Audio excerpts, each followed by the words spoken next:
seharusnya menjadi pelindung bagi keluarganya, malah berbuat sebaliknya yang pada akhirnya menjadi malapetaka bagi dirinya sendiri. Malapetaka itu datang justru dari keluarganya. Bagaimana ceritanya? Simak kisah saya kali ini. Seorang ayah, kita sebut saja namanya Rustam, tinggal bersama kedua putrinya yang berusia 17 dan 12 tahun. Sedangkan sang istri sudah meninggalkannya bersama anak-anaknya dikarenakan faktor ekonomi. Sang istri yang tidak tahan hidup kekurangan, memilih mencari kehidupannya sendiri tanpa mempedulikan suami dan anak-anaknya. Awalnya Pak Rustam berusaha menerima keadaan tersebut. Ia berusaha keras bekerja demi memenuhi kebutuhan anak-anaknya. Tetapi karena himpitan ekonomi, ditambah tugas merawat dua putrinya, membuat Pak Rustam kewalahan juga. Sifatnya pun mulai berubah. Ia yang dulunya tidak pernah marah, sekarang berubah suka marah-marah. Malah mulai main fisik dengan memukuli anak-anaknya, terutama anak pertamanya yang bernama Tina. Kekerasan fisik yang ia alami membuat Tina tidak tahan dan memilih kabur lalu tinggal di jalanan. Di jalanan Tina bekerja serabutan, mencari uang demi sesuap nasi. Tak jarang warga sekitar yang mengenalnya memberi bantuan entah dalam bentuk uang maupun makanan. Di jalanan Tina bertemu dengan banyak orang. Dari semua orang, pasti ada juga orang yang kurang baik. Salah satunya Tina berteman dengan seorang gadis yang suka pesta miras. Tina pun terjerumus di dalamnya. Pak Rustam yang mengetahui pergaulan salah putrinya, langsung menarik Tina pulang lalu memukulinya habis-habisan. Sang adik yang bernama Tasya hanya bisa menangis melihat kakaknya dipukuli. Ia mencoba menarik tangan ayahnya untuk berhenti memukuli kakaknya. Tapi yang ada, ia malah terkena bogem mentah Pak Rustam. Tetangga yang mendengar keributan itu langsung berdatangan untuk menghentikan aksi kekerasan Pak Rustam pada Tina. Tina yang merasa sakit dan kesal dengan perbuatan Pak Rustam, meneriaki ayahnya dengan ucapan yang kurang pantas. Lalu Tina kembali melarikan diri. Mendengar ia dicaci anaknya sendiri, membuat Pak Rustam murka dan ingin menghajar Tina kembali. Tetapi aksinya berhasil dihentikan warga. Dengan tubuh babak belur, Tina masuk ke bangunan kosong, lalu duduk untuk sekedar melepas rasa penatnya. Sambil duduk, Tina merenungi nasibnya. Kenapa ia harus mengalami kejadian seperti ini? Di luar sana banyak anak yang memiliki orang tua lengkap. Atau kalaupun cuma ada satu orang tua, tetapi mereka mendapatkan kasih sayang yang berlimpah. Kenapa ia dan Tasya harus dilahirkan dari orang tua yang sama sekali tidak peduli dengan perasaan mereka? Ibu pergi hanya gara-gara tak tahan hidup susah. Sedangkan sang ayah selalu melampiaskan emosinya dengan memukuli darah dagingnya sendiri. Memikirkan itu semua, air mata Tina pun mengalir deras. Hingga tak sadar ia pun tertidur. Ketika terbangun, Tina merasa perutnya keroncongan. Ia lapar sekali. Tapi untuk membeli makanan, ia tidak ada uang.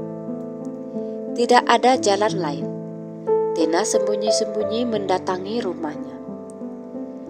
Ia berharap bisa melihat Tasya untuk meminta sedikit makanan.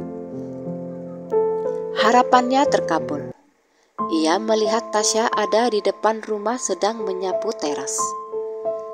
Tina pun memanggil Tasya dan bertanya apa ayah mereka sedang ada di rumah atau tidak.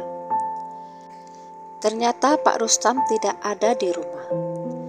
Tasya mengajak kakaknya masuk ke dalam, lalu mengambil sepiring nasi dan segelas air. Tina pun memakannya dengan lahap, karena ia memang sangat lapar. Tapi yang tidak disangka-sangka, ternyata Pak Rustam mendadak pulang ke rumah. Tina yang menyadari kedatangan ayahnya, berusaha lari dari pintu belakang. Tapi Tina kalah cepat. Pak Rustam berhasil menjambak rambutnya. Lalu, seperti yang udah terjadi sebelumnya, Pak Rustam pun memukuli Tina bertubi-tubi.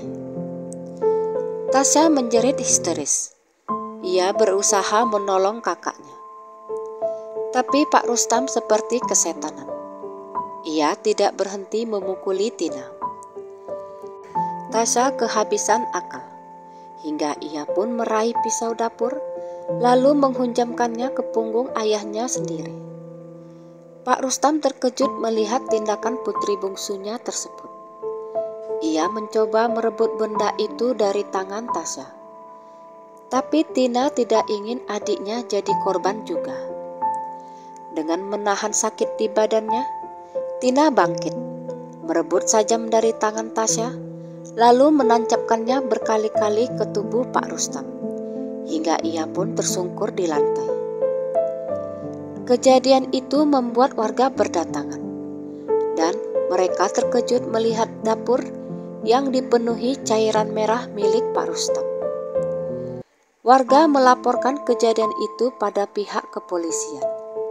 Tina diringkus yang sama sekali tidak melakukan perlawanan.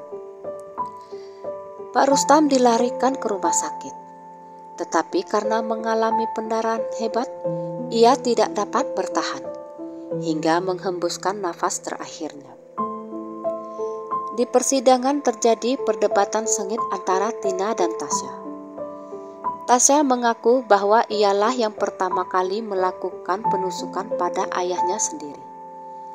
Tetapi Tina membantahnya dengan mengatakan kalau itu semua perbuatan dirinya. Tasya sama sekali tidak menyakiti ayah mereka. Ketika jaksa penuntut mempertanyakan kenapa ada sidik jari Tasya di benda tersebut, dengan yakin Tina berkata, itu hal yang sangat wajar, karena Tasya memang tinggal di rumah itu.